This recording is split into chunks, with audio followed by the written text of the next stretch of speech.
المعصومین ثم الصلاۃ والسلام علی الصدیقۃ المبارکہ الرازیۃ المرضیہ عالمۃ غیر معلمہ بنت القلم والنون وسر بین الکاف والنون ودلیل ارادت کن فیکون وکتاب المکنون ام الکتاب ام القرآن ام الانوار ام العائمہ ام المعصومین ام العلوم ام الہدا ام الحسن ام الحسین ام المحسن ام العباس و ام ابیہا السیدہ فاطمہ الزہراء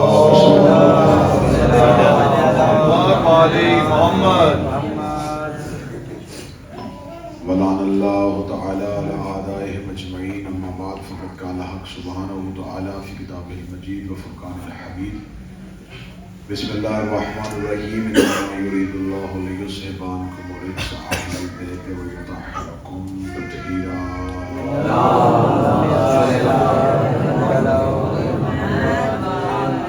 ظاہرین گرامی قدر، دعا ہے کہ میرا مالک اس عرض پاک پہ، اس پاک سرزمین پہ آپ جتنے دن رہے، جتنی راتیں رہے، جتنی سانسیں لی، میرا مالک انہیں عبادت میں شمار فرمائے۔ میرا مولا آپ کا یہ سفر آپ کے سفر آخرت کے لیے بخیر فرمائے۔ میرا مولا جیسے حسین علیہ السلام نے اس سرزمین پہ میزبانی کا حق ادا کیا، بروز محشر ہماری شفاعت میں بھی نہیں حق ادا فرمائے۔ میرا مالک جو کربلا نہیں آ سکے ان کے لیے اسباب میسر فرمائے۔ میرا مولا آپ کو زندگی میں ہر سال میں کئی بار کربلا کی زیارت نصیب۔ میرا مولا جو دعائیں حاجات بارگاہ معصومین علیہ السلام پہ پیش کر کے جا رہے ہیں، جو ہمارے حق میں بہتر ہیں، نبی کی بیٹی کے حق کا واسطہ ہو قبول فرمائے۔ میرے نوجوان دوست، میرے بھائی، میرے عزیز سید موسیٰ رضا بخاری نے بڑے اچھے طریقے سے کارواں کے ساتھ تعاون رکھا، کارواں کی خدمت کی، زائرین کی خدمت کی۔ میرا مالک ان کی توفیقات میں اضافہ فرمائے، ان کی والدہ کے، ان کے مرحومین کے درجات بلند فرمائے، ان کی والد صاحب کا سایہ ان کے سر پہ سلامت فرمائے، ان کے بیٹے کو حسین کا حقیقی عطا فرمائے۔ الوداعی مجلس ہے، یقیناً کربلا سے بچھڑنا کوئی آسان کام نہیں، کربلا سے پلٹ جانا کوئی آسان کام نہیں ہے، کربلا سے واپس چلے جانا کوئی آسان کام نہیں۔ یہ دشت کرب و بلا ہے، لیکن حسین علیہ السلام نے اسے اپنے ماننے والوں کے لیے جنت معلیٰ بنا دیا۔ حسین علیہ السلام وہ انسان ساز کاریگر ہے۔ میں ہمیشہ اپنی مجالس میں جملہ کہا کرتا ہوں کہ کربلا شہر نہیں، کربلا صحرا نہیں، کربلا کارخانہ ہے۔ کربلا حسین علیہ السلام کا کارخانہ ہے، اور اس کارخانے کا کاریگر حسین ہے۔ میں پھر جملہ کہنے لگا ہوں، کربلا کارخانہ ہے اور حسین انسان ساز کاریگر ہے۔ حسین اتنا باکمال کاریگر ہے کہ اس کے کارخانے میں انسان ڈالے جاتے ہیں اور علیہ السلام نکالے جاتے ہیں۔ یہ اس حد تک کریم ہے، اس حد تک کریم ہے، اس حد تک کریم ہے۔ آپ یہ سمجھیے گا کہ حسین علیہ السلام کے ساتھ 72 لوگ کربلا میں مدفن ہیں، اور ان 72 لوگوں کو حسین نے ہمیشہ کے لیے زندہ کر دیا۔ یعنی کہ جو حسین علیہ السلام سے معافی مانگنے آیا تھا، آج اس کے بھی قبر پہ لوگ دعائیں مانگ رہے ہیں۔ چلے میں جملہ تبدیل کرتا ہوں، جو حسین سے مانگنے آیا تھا آج وہ دنیا کو دے رہا ہے۔ انہوں نے حر کو باکمال کر دیا، انہوں نے حر کو معتبر کر دیا۔ حسین علیہ السلام کی کربلا میں یہ جو 72 تھے، یہ باکمال لوگ تھے۔ یہ بہادری کی بنیاد پہ چنے نہیں گئے تھے، میں پوری ذمہ داری کے ساتھ یہ لفظ کہتا ہوں کہ امام حسین علیہ السلام نے شب عاشور اپنے خطبے میں اپنے اصحاب باوفا سے مخاطب ہو کے کہا تھا کہ تم میرے نہیں، تم اللہ کے چنے ہوئے لوگ، تمہیں اللہ نے منتخب کیا ہے، تمہیں اللہ نے چن لیا ہے۔ آپ پوری تاریخ پہ نظر مار کے دیکھیں گے تو آپ کو ایک بڑا کمال ایک چیز نظر آئے گی کہ یہ حسین علیہ السلام کے وہ ساتھی ہیں جن میں اکثریت تاریخ میں کربلا سے پہلے گمنام ہے، کربلا سے پہلے وہ نام ظاہر نہیں ہو رہے، کسی جنگ میں، کسی میدان میں، کسی حیثیت سے وہ نام پر نہیں ہے، وہ بڑے خاموش سے نام ہے، وہ اچانک کربلا میں آتے ہیں، یہ کردار صرف کربلا میں ابھرے اور باکمال ہو گئے۔ اب ایک ایک شخصیت کربلا کے اصحاب الیمین اور حسین ابن علی کے ان اصحاب کی میں ایک ایک کے بارے میں جب آپ علیحدہ علیحدہ بایوگرافی پڑھیں گے تو آپ کو پتہ چلے گا ان میں سے ہر ایک کے اندر ایک مختلف قسم کا چھپا ہوا کمال ہے۔ مثلا میں ایک بڑا جلدی سے کہہ دیتا ہوں، جناب حبیب ابن مظاہر، جناب حبیب ابن مظاہر جو ہے مدفن دیکھیں کتنی خوبصورت جگہ پہ ہے کہ حسین ابن علی کیا تویز ہے حبیب، دو علیحدہ سے نوکر ہیں حسین کے، ایک حر اور ایک حبیب۔ حر ہے حسین کے شہر کا دروازہ، حبیب ہے حسین کی قبر کا دروازہ۔ حسین کے شہر میں آؤ تو حر سے مل کے آؤ، حسین کی قبر پہ آؤ تو حبیب سے مل کے آؤ۔ سرکار حضرت حبیب ابن مظاہر میں کیا کمال تھا، سرکار حضرت حبیب ابن مظاہر میں کیا علیحدہ صفت تھی، حبیب ابن مظاہر میں کیا علیحدہ کمال تھا۔ سرکار حضرت حبیب ابن مظاہر کو امام حسین نے رجل فقیہ کہہ کے سلام کیا، اور یہ خط جو امام حسین کا ہے جو حضرت حبیب ابن مظاہر کو لکھا تھا حسین نے، وہ آج بھی اگر آپ امام حسین کی زری پہ جائیں اور حضرت حبیب کے قبر کے اندر دیکھیں تو وہ جو باہ خطبہ ہے اس کے اندر اوپر وہ خط لکھا ہوا ہے جو حسین نے حبیب کو لکھا۔ حسین ابن علی نے حضرت حبیب ابن مظاہر کو رجل فقیہ کہہ کے سلام، اے فقیہ مرد تم پر میرا سلام، اے مرد فقیہ تم پر میرا سلام۔ حسین ابن علی نے مرد فقیہ کہا ہے۔ یقیناً کوئی عام انسان کسی کو فقیہ کہے تو وہ اور ہے،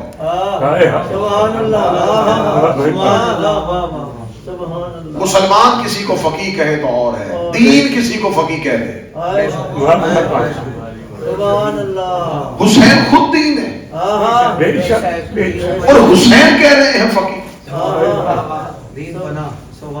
میرے بھائی ہیں سیدزادے ہیں قبلہ تشریف فرمائے، ان کے سر پہ سیاہ امامہ ہے، اگر یہ کسی کو علامہ کہیں گے، قبلہ کہیں گے تو لوگوں کو پتہ چلے گا کہ یہ جسے کہہ رہے ہیں۔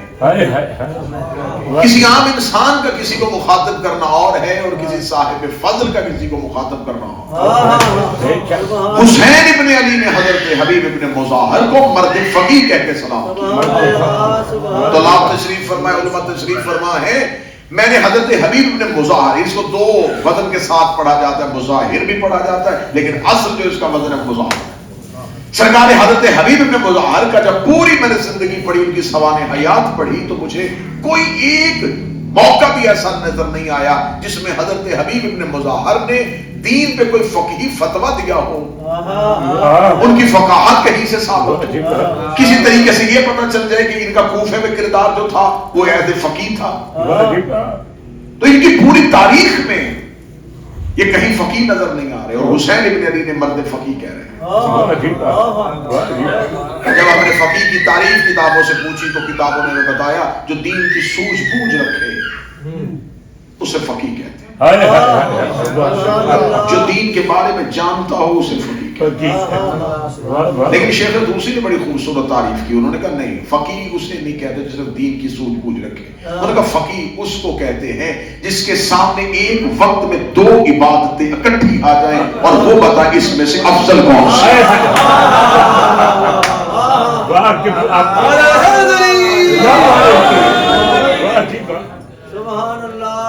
صرف فقہا عرب میں بھی ہیں، فقہا ایران میں بھی ہیں، فقہا کے فتاوے حالات کے مطابق تبدیل کیوں ہوتے ہیں؟ اس وجہ سے کہ اس حالت میں کیا فتویٰ ہونا چاہیے، اس حالت میں لوگوں کو کیا رہنمائی ہونی چاہیے۔ تو لہٰذا فقیہ اسے کہتے ہیں جس کے سامنے ایک وقت میں دو عبادتیں آ جائیں اور اس نے اس میں تعین کرنا ہو کہ اس میں سے افضلیت کس کو دی۔ اب اگر اسی تعریف کے تناظر میں حضرت حبیب کی ذات کو دیکھا جائے گا تو جب ہم نے حضرت حبیب کو دیکھا تو کوفہ میں حضرت حبیب کا کردار اس حوالے میں خاموش تھا، سفر میں حضرت حبیب کا کردار اس حوالے سے خاموش تھا، لیکن جب کربلا میں پہنچے تو عاشور میں پتہ چل گیا کہ حسین نے حبیب کو مرد فقیہ کیوں کہا۔ اسرار پڑھنے لگا ہوں اگر آپ ذہنی طور پہ حضرت حبیب بن مظاہر 10 محرم کو جب حضرت امام حسین علیہ السلام بوقت ظہرین اپنے لشکر کو نماز باجماعت ادا کرنے کے لیے حسین ابن علی مقتل میں کھڑے ہوتے ہیں تو یہاں ایک مکالمہ ملتا ہے حضرت حبیب کا اور حضرت سعید کا۔ حضرت حبیب سعید کو کہتے ہیں کہ ابھی حسین علیہ السلام نماز پڑھائیں گے اور یہ مختصر سا لشکر اقتداء امام میں نماز پڑھے گا۔ سامنے سے لشکر جو ہے وہ اس موقع کو غنیمت جان کے حسین پر حملہ کرے۔ میں یہ چاہتا ہوں کہ ہم حفاظت امام کا بندوبست کریں۔ سعید نے کہا حبیب آپ کیا چاہتے ہیں؟ حبیب نے کہا سعید میں یہ چاہتا ہوں کہ جب حسین علیہ السلام نماز ادا کروا رہے ہوں تو ہم حسین کی حفاظت پر مامور ہوں۔ اب حفاظت کیسے کرنی ہے؟ کربلا ایک چٹیل سا صحرا ہے، کربلا ریت کے ٹیلوں کا ایک صحرا ہے، تو ٹیلوں کے اوپر فوجیں، ٹیلوں کے اوپر لشکر ہے اور حسین نشیب میں نماز ادا کروانے لگے۔ اب حسین علیہ السلام نے نشیب میں نماز ادا کروانی ہے۔ سرکار حضرت سعید نے کہا کہ میں پھر ایسا کروں گا کہ جب حسین علیہ السلام نماز پڑھانے کے لیے کھڑے ہوں گے تو میں حسین کے آگے کھڑا ہوں تاکہ تحفظ حسین ہو سکے۔ جملہ سنیے گا، اسے کہتے ہیں معرفت حجت، اسے کہتے ہیں حسین کے چنیدہ ترین لوگ کہ ان کی معرفت کا معیار کیا تھا۔ جناب سعید نے اتنے مختصر سے لمحات میں حسین علیہ السلام سے شرعی مسئلہ پوچھنا تھا کہ میں آپ کے آگے کھڑا ہو کے نماز میں اگر آپ کا دفاع کروں گا تو میری حیثیت کیا ہوگی۔ تو اب جناب سعید نے آگے اجازت اور فتویٰ، اجازت اور شرعی مسئلہ دونوں کے بارے میں ایک رائے کیسے لی ہے۔ حضرت سعید آگے حسین ابن علی سے کہتے مولا نماز پڑھانے سے پہلے مجھے ایک شرعی مسئلے کے بارے میں بتائیے گا۔ حسین کہتے پوچھئے سعید کیا سوال ہے؟ کہ میں پوچھنا چاہتا ہوں اگر کوئی شخص حفاظت کعبہ کرتا ہوا کعبے کو پشت کرے، اگر کوئی شخص حفاظت کعبہ کرتا ہوا کعبے کو پشت کرے تو کیا یہ اس کا عمل گناہ ہوگا؟ امام نے فرمایا ہاں اگر مقصد حفاظت کعبہ ہے تو پھر گناہ نہیں بلکہ اجر ہوگا۔ یہ کہنے کے بعد حسین زیر لب مسکرائے، فرمایا سعید میں تیرے ارادے سے واقع ہوں، سعید میں تمہیں اجازت دیتا ہوں کہ تم دفاع امام کے لیے کھڑے ہو جاؤ۔ امام حسین مسلح پہ، اب جناب سعید آگے حسین کی آگے کھڑے، حسین علیہ السلام کی جب آگے کھڑے ہوئے تو یہ کوئی فٹوں کا فاصلہ نہیں تھا، جو میٹروں کا فاصلہ نہیں تھا۔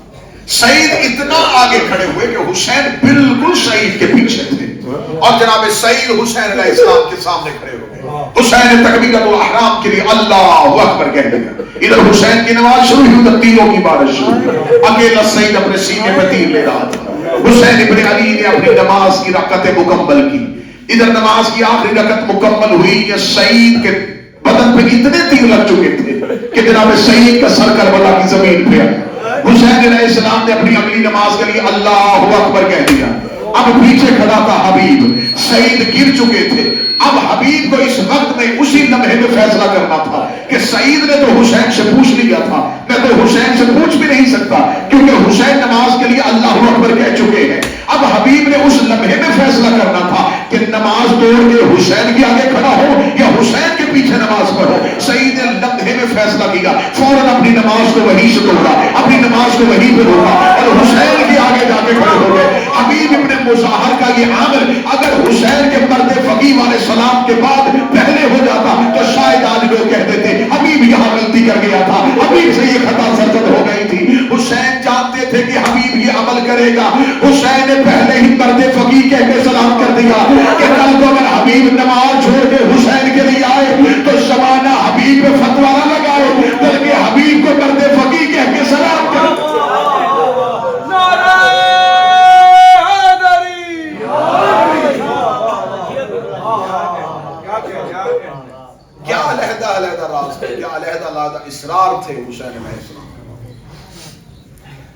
سعید میں کیا راز تھا، غر میں کیا راز تھا. سبحان اللہ.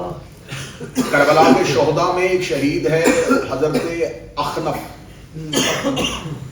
یہ 2 مرتبہ کا شہید ہے. ایک مرتبہ یہ جنگ احد میں رسول کے ساتھ شہید. اس کے بدن میں بڑے تیر لگ گئے، زخمی ہو کے گرا اور رسول نے آ کے اس کے سرہانے کھڑے ہوئے تو اس کی آنکھوں میں آنسو آئے. رسول نے فرمایا کیوں رو رہا ہے؟ کہنے لگا یا رسول اللہ اس سے بڑھ کے کیا کمال ہوگا کہ آپ کی محبت میں دنیا سے جا رہا ہوں، لیکن یا رسول اللہ ایک خواہش تھی. جب میں دیکھا کرتا تھا کہ آپ اپنی گود میں حسین کو پیار کیا کرتے تو میں آپ سے پوچھتا تھا کہ آپ کو آپ کی اس نواسے سے کیوں پیار ہے؟ تو آپ نے کہا تھا کہ اسے میری امت 3 دن کا بھوکا پیاسا شہید کر دے. تو میں سوچا کرتا تھا کہ کاش میں حسین کی نصرت میں مارا. سبحان اللہ سبحان اللہ. رسالت میں آپ نے فرمایا اخنف میں تیری خواہش پوری کروں گا. جب حسین نصرت کے لیے پکارے گا تو تجھے ملائکہ قبر سے اٹھا کے حسین کی نصرت. سبحان اللہ. کربلا اللہ کے رازوں میں سے ایک راز. تم کسی شہر عراق کی سیاحت کے لیے نہیں آئے تھے، تم اللہ کے ان رازوں میں سے ایک راز کو پانے کے لیے. ظاہر کو پتہ ہی نہیں چلتا. جب ظاہر کربلا سے چلا بھی جاتا ہے خبر پھر بھی نہیں ہوتی کہ میں کتنے بڑے مقام پہ بیٹھ گیا. اس کا اندازہ اس وقت ہوگا جب بروز محشر امت ایک عمل کے لیے ترس رہی. ہر ایک کی خواہش ہوگی کہیں سے ایک نیکی مل جائے تاکہ میرے اعمال کا پلڑا بھاری ہو. کہ اچانک ایک نورانی تخت ظاہر ہوا. اس تخت پہ حسین ابن علی تشریف اور حسین ملائکہ سے کہیں گے اس معاشر کے میدان میں، اس قیامت کے میدان میں، اس نفس نفسی کے عالم میں، اتنے بڑے رش میں جاؤ میرے زائرین کو ڈھونڈ کے.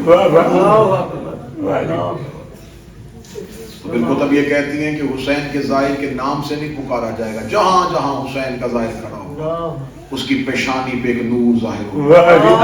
سبحان اللہ. اس کے اوپر لکھا ھذا ظاہر حسین ابن علی، یہ حسین ابن علی کا ظاہر ہے. سبحان اللہ. اس چمکتی ہوئی پیشانی کی وجہ سے ملائکہ اسے کہیں گے جلدی چل تجھے حسین بلا رہا ہے. تیز قدموں سے چل تجھے حسین بلا رہے ہیں. امتیں کھڑی ہوں گی، انبیاء کھڑے ہوں گے، یا حسین کے ظاہر حسین کے نورانی تخت کے دائیں آ کے کھڑے ہوئے. حسین ابن علی اپنی نگاہ شفقت، اپنی نگاہ محبت اپنے زائرین پہ ڈالیں گے. زائرین سوچ رہے ہوں گے کہ ابو حسین کہیں گے کہ جاؤ میں تمہیں جنت دے رہا ہوں، جاؤ میں تمہاری شفاعت کر رہا ہوں. جو حسین نے ہمیں بلایا تو حسین ہمیں کوئی انعام دینے والے. حسین ابن علی اپنی نگاہ محبت ڈال کے مسکرا کے کہیں گے تم زمین پہ پوچھا کرتے تھے کہ قبر حسین کہاں ہے. تم وہ لوگ ہو جو اپنا وطن اپنا گھر چھوڑ کے میری قبر پہ آئے تھے. تم نے تلاش کی تھی میری قبر کہاں ہے. آج معاشر کے میدان میں میں تمہیں تمہارے احسان کا بدلہ دے دوں. یہ اپنا رسول اللہ احسان کا بدلہ کیا دے گا؟ فرمایا یہ کھڑے میرے نانا، یہ کھڑی ہے میرے نانا کی امت، اپنی مرضی کے 70 گناہگاروں کو جنت میں لے جائے.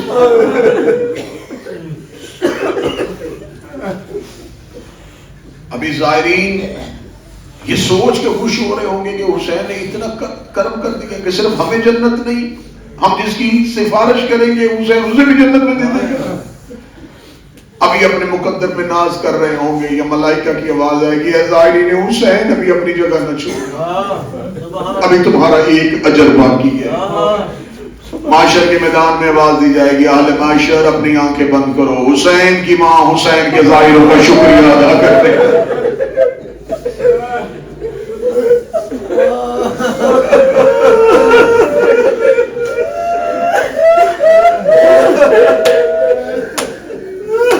آباد گھروں کو چھوڑ کے ایک بے وطن کو رونے کے لیے آئے تھے.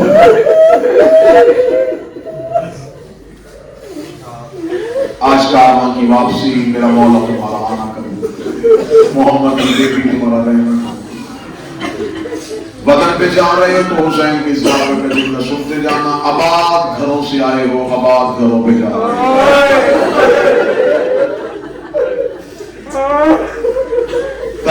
حدوں سے باہر نکلو گے، گھروں میں جانے کی جلدی ہوگی، کسی کی بیٹی انتظار کر رہی ہے، کسی کی ماں انتظار کر رہی ہے، کسی کا بیٹا بار بار فون کر کے پوچھ رہا ہے بابا واپس کب آنا ہے، کوئی بیٹی باپ سے پوچھ رہی ہے بابا واپس کب آنا ہے، کوئی ماں بچوں سے پوچھ رہی ہے میرا بیٹا واپس کب آنا ہے۔ میں تمہاری خدمت کر کے کہوں گا جب حسین کے شہر سے باہر نکلو ایک بار قبر حسین کی طرف منہ کرنا، لوگ کہنا مولا حسین ہم تو اپنی اولاد کے پاس واپس جا رہے ہیں، تیری سکینہ آئی نہ تیرا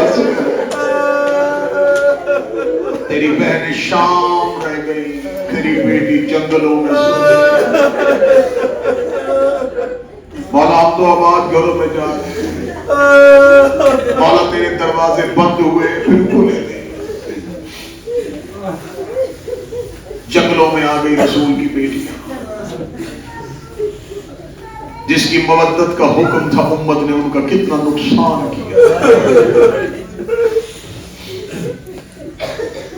سادات و غیر سادات، میں نے پچھلی مجلس میں بھی گزارش کی تھی، بڑا مشکل ہوتا ہے زائر کے لیے حسین کی قبر کا الوداع کرنا۔ یہ قبر حسین کا وداع مشکل اس لیے ہے کہ بہن بڑی مشکل سے گئی تھی۔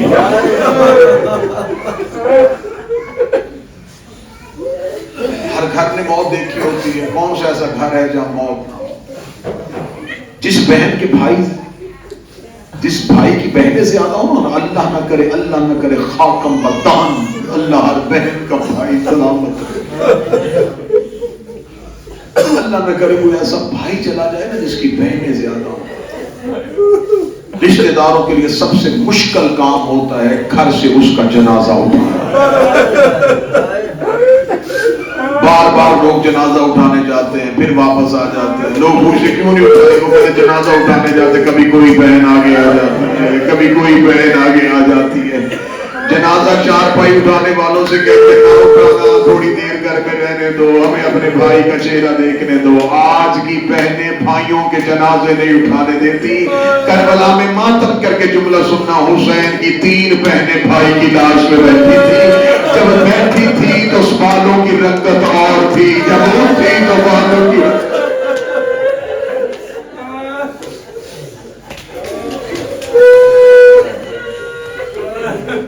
ایک سفر ہوتا ہے، سفر میں زائرین کا ایک دوسرے کے ساتھ ایک تعلق بن جاتا ہے اور یہ رشتہ بڑا گہرا ہوتا ہے، زیارت کا رشتہ بڑا گہرا ہوتا ہے، جب قبر حسین پہ تعلق بنے وہ بڑا گہرا ہوتا ہے۔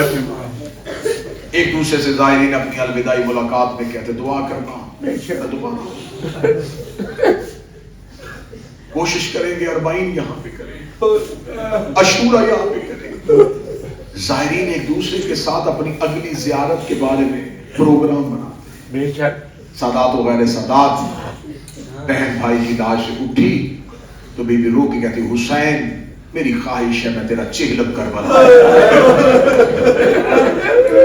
حسین میں تیری لاش بھیا میں تیری لاش پہ دوبارہ آؤں گی، میں رو نہیں سکی تجھے، ابھی آپ کربلا چھوڑیں گے، میں بہن کا کربلا سے جانا پڑھنے لگا ہوں۔ جب آپ الوداع کرو کربلا سے تو وہ منظر ذہن میں رکھو، تم کربلا سے نکلتے ہو تم بار بار گنبد کو دیکھتے ہو، تم بار بار میناروں کو دیکھتے ہو، تم بار بار حرم کو دیکھتے ہو، آباد حسین چھوڑ کے جا رہے ہو اور اتنی مشکل سے جا رہے ہو۔ حسین کی سگی بہن جب حسین مولا کی لاش سے گزری ہے تو کیسے گزری ہے؟ سادات مجھے معاف کر دینا، ہاتھ پسے کر بی بی کے سر پہ ردا کوئی نہیں تھی، ناکہ پہ شہزادی سوار تھی، کٹی ہوئی لاشوں میں حسین ڈھونڈ رہی تھی، بی بی کا ناکہ چلتا جا رہا تھا، بی بی رو رو کے کہہ رہی تھی حسین بہن ملنے کے لیے آئی ہے، اے میرا بھائی مجھے تیری لاش نظر نہیں آ رہی، حسین میری بڑی خواہش ہے، حسین میری بڑی حسرت ہے، میں جانے سے پہلے ایک بار تیرا چہرہ دیکھ لو، حسین ایک بار بہن سے مل لیجئے۔ میری شہزادی کا ناکہ چلتا بھی جا رہا تھا اور بی بی کٹی ہوئی لاشوں میں بھائی کی لاش کو ڈھونڈ رہی تھی۔ کتابیں کہتی ہیں جب کہیں بھی بھائی کی لاش نظر نہیں آئی نا تو بی بی رو کے کہتی ہے حسین بہن بن کے نہیں علی کی بیٹی بن کے بلا رہی ہوں۔ اتنا جملہ کہنا تھا ایک ٹوٹے ہوئے تیروں، ٹوٹے ہوئی تلواروں، پتھروں کے ڈھیر کے نیچے سے آواز آئی علیہ علیہ بنت محمد، تیرا محمد کی بیٹی تیرا حسین یہاں ہے۔ جب شہزادی نے دیکھا تو وہاں لاش نہیں تھی، وہاں پتھروں کا ڈھیر تھا، وہاں ٹوٹی ہوئی امیر تھے. شہزادی اونٹ میں بیٹھی تھی اور بھائی کی آواز پتھروں کے ڈھیر کے نیچے سے آئی. میں کربلا میں بیٹھا ہوں, میں غلط پڑھوں, شہزادی معاف نہ کرے. کسی نے عالیہ کا اونٹ بٹھایا نہیں, بی بی اونٹ سے ایسے اتری جیسے گھوڑے سے آواز اترا تھا. شہزادی چہرے کے بل کربلا کی ریت پہ آئی. بی بی کوہنیوں کے بال بھائی کی لاش پہ گئی. بی بی کے ہاتھ آزاد ہوتے تو میری شہزادی ہاتھوں سے پتھر ہٹاتی. ہاتھ میں میرے بی بی کے پسے کندر گلے ہوئے تھے. بی بی نے کوہنیوں کے ساتھ پتھر ہٹائے. پتھر ہٹاتے ہٹاتے بھائی کی لاش میں نظر پڑی. بہن کو بھائی کا سر نظر نہیں آیا. روگی کہتی ہے نا سر حسین, حسین تیرا سر کہاں گیا؟ کٹی ہوئی رگوں سے آواز آئی, میرے سر کا نہ پوچھ, مجھے بتا تیری چادر کہاں چلی. عالیہ تیرا شہزادی تیری ندا کہاں چلی گئی؟ بی بی دیکھ کے کہتی ہے حسین, اے میرا غریب نینوا حسین, آپ کے گھوڑے سے گرنے کے بعد تیرے قاتل نیزے لے کے گئے پہ. حسین میری رضا چھین لی, حسین میری ماں والی چادر اتار لی. شہزادی بغیر رضا کے بھائی کی لاش سے گزری. مولا سید الساجدین سے کسی نے پوچھا تھا حسین کے جانے کے بعد سب سے بڑی مصیبت کب آئی؟ مولا سجاد کہتے جب میں نے پہلی بار ماں بغیر چادر کے نماز پڑھتے دیکھی. خاک شفا کا برقع بنا کے جب علی کی بیٹی نے اللہ اکبر کہا, یہ تھا بہن کا بھائی کی لاش سے جانا. کربلا سے یہ قافلہ نکلا, ان کی پہلی منزل کوفہ تھی. ابھی مولانا بیان کر رہے تھے کہ کیسے لے کے گئے علی کی بیٹیوں کو. ان ملعونوں کو بڑی جلدی تھی, یہ جانتے تھے کہ ہم بہت بڑا کام کریں گے, ہم نے محمد کا بیٹا مار دیا. انہیں ڈر لاحق ہو گیا تھا کہ اب کسی طرف سے بغاوت نہ ہو جائے. شہزادیاں تھی اونٹوں پہ سوار. آپ ابھی کربلا سے کوفہ کے لیے جائیں, سڑکیں بن گئی ہیں, روڈ بن گئے ہیں, 1 گھنٹہ 45 منٹ کا رستہ ہے. اس ٹائم پہ ٹیلوں میں کربلا اور پہلی آبادی کوفہ. اگر سانس لے لیا تو سانس لینے کے بعد جملہ سننا, بیویاں اونٹوں پہ سوار تھی, سر نیزوں پہ تھے. نیزے تھے گھوڑا سواروں کے ہاتھ میں. گھوڑا سوار اپنے گھوڑوں کو دوڑا رہے تھے. کچھ گھوڑے آگے تھے, کچھ گھوڑے ان اونٹوں کے پیچھے تھے. جگر سنبھالنا اور جملہ سننا. کربلا میں صرف مائیں نہیں آئی تھی, کچھ ماؤں کے ساتھ ان کے چھوٹے بچے تھے. ماں اونٹ پہ بیٹھی ہوئی تھی, ہاتھ بندھے ہوئے تھے. مجھ سے سوال کر کے پوچھو کہ بچے تو ماؤں کی گود میں ہوتے, اگر ماں کے ہاتھ بندھے تھے تو پھر بچے کہاں تھے؟ کربلا میں بیٹھے ہوئے جملہ پڑھنے لگا ہوں, بچے ماؤں کی گردنوں کے ساتھ لٹکے ہوئے تھے. جب یہ کمینے اونٹوں کو دوڑانے کے لیے اونٹوں کو تازیانہ مارتے, آدھا تازیانہ اونٹ کو لگتا, آدھا بچے کی پشت میں لگتا. اس بچے کے ہاتھ ماں کی گردن سے چھوڑتے. بچہ رو کہتا اماں میں گرنے لگا ہوں. ماں رو کے کہتی اکبر کا صدقہ, اصغر کا صدقہ. بچہ زمین پہ گرتا, پچھلے اونٹ کا پاؤں بچے کے سینے پہ آ جاتا. ماں اپنا مرتا ہوا بچہ دیکھتی, بچے گرتے گئے, زینب گرتی گئی, بچے گرتے گئے, زینب گرتی گئی. ہر ماں کہتی رہی عالیہ میرا بیٹا گر گیا ہے. بی بی دیوی کہتی تیری بھی دین میں قربانی قبول ہو. ہر ماں عالیہ کو بتاتی گئی بچے گرتے گئے, زینب گرتی گئی, بچے گرتے گئے, زینب گرتی گئی. ایک ایسا موڑ آیا ہے جہاں موڑ پہ آ کے حسین کے سر والا نیزہ زمین پہ کر گیا ہے. یہ نیزہ نکالتے ہیں, نیزہ نکل نہیں رہا. یہ سجاد کے پاس جا کر تیرے بابے کے سر والا نیزہ چل کیوں نہیں رہا؟ مولا سجاد لوگ کہتے میرے قافلے سے کوئی گر گیا ہے.